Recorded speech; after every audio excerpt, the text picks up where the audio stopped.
Los grises como base del volumen. Vamos a separar la gama del blanco al negro para crear volumen y contraste aún habiendo color. Si observamos cualquier objeto iluminado, podemos ver que tiene la propiedad de poseer sombra propia, luces adquiridas y puede proyectar la silueta de su forma. Observemos en esta imagen tres objetos geométricos, un cubo, un cilindro y una esfera. Todos ellos dan la ilusión de volumen porque tienen una fuente de iluminación.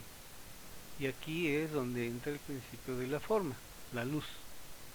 Sin luz no hay volumen, ni sombras, ni color, ni visión. Existen varias fuentes de iluminación. Una de ellas es la solar, otra es la artificial alimentada por electricidad o cualquier otra fuente, y otra más es el fuego.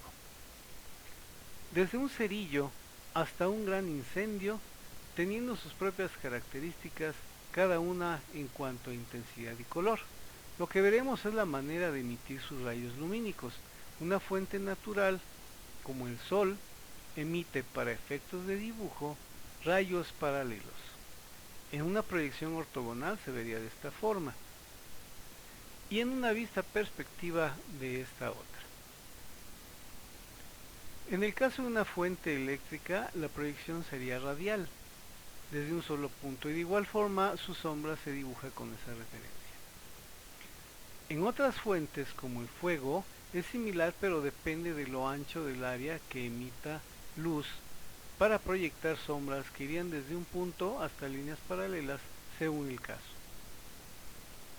Existe la combinación de estas y se puede representar con su intensidad propia y definen un tipo de sombra característico diferente pero interactuando entre ellas. Veamos de qué manera juega una fuente de luz en un cubo desde sus diferentes posiciones. Desde arriba, una proyección exacta de la superficie que ilumina. Desde un lado, pero cerca, una sombra muy ancha y corta. La misma luz, pero lejos, una sombra muy larga y angosta.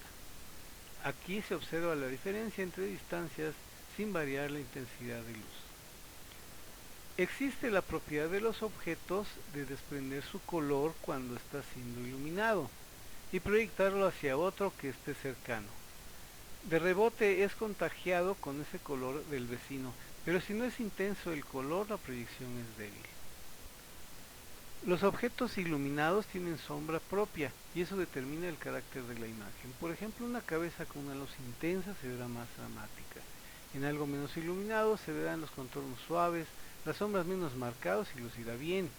Y con pocos valores de contraste en la sombra, se verá como en un ambiente de interior, muy relajado o romántico.